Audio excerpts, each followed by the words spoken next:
Here with Sean McGrath, the new commissioner of the New England Collegiate Baseball League. Mr. Commissioner, thank you for joining us. Thank you. Glad to be here. We're here today at the Plymouth Area Chamber of Commerce annual meeting, and the NECBL is really featuring front and center here today, Mr. Commissioner. Yes, it's a special moment, I think, for the community, for the South Shore, and certainly for the NECBL. It's a proud moment to have expansion and come to this lovely community on the South Shore and open up the 2013 season with their first debut, their inaugural season, and it's going to be a spectacular year for the league and for the community. They've been extremely helpful in embracing the NECBL, and Dave Dittman and Chris Patsos with the team coming in, and we're just very excited. After briefly dropping down to 10 teams last year, the NECBL back up to 13 teams for the first time since 2004. It's a pretty big expansion, 3 new franchises in the league. Yes, so first year as commissioner, we've had a lot to rein in and get our hands around, but it was a true testament to just New England and summer collegiate baseball and what we do.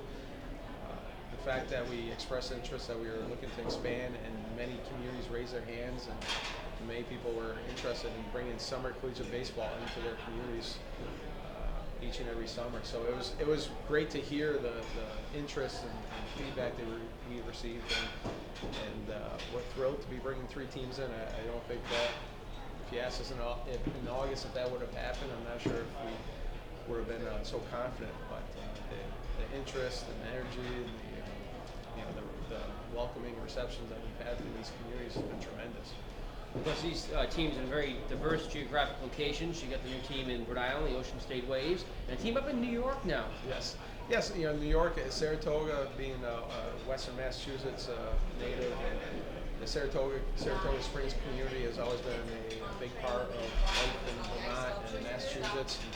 Between the racetrack and the Performing Arts Center, it's part of the New England community in that region, so it fit very well with the territory and the economic interest. The reality is it's now the Steeplecats' closest bus trip. Vermont has also benefited from that location.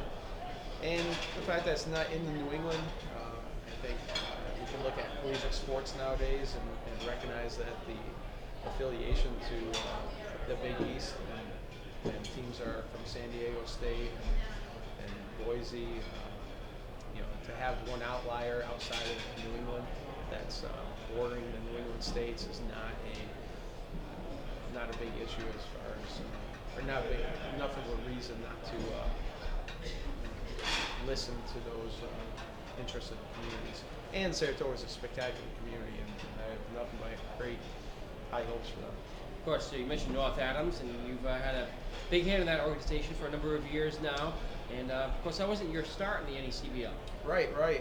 My start goes back to 1996, and the former commissioner Mario Tiani recruiting me to play shortstop for the Danbury Westerners. And back when the league was very, very different, the fan base was different. The teams were mostly all based in Connecticut, with one team in Rhode Island and one team in Massachusetts. So I've seen the NECBL evolve drastically from its beginnings to where we are now as we go to celebrate our 20th anniversary, our 20th season coming up here. So it's been exciting, and it's evolved, and I'm sure it will continue to evolve for years to come. As your new, now in your new role as commissioner of the NECBL, and so a lot of other changes in the league too, mostly new executive board. Yes, so with my election as the commissioner of the league, I had the opportunity to look at deputy commissioner position, secretary position, and executive vice president, and was able to bring in some alumni of the NECBL.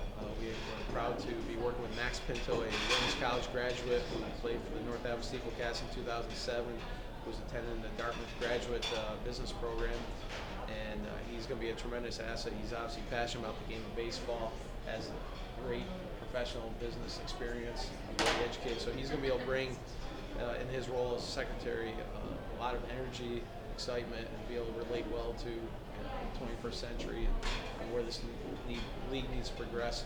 As well as Brian Hamm, who was a former coach in the Steeplecats. He's now the head coach at Amherst College, a wonderful, great reputation for Division III baseball in the NCAA, and he just brings a lot of energy and a different point of view of being a part of the NCAA and being a head coach.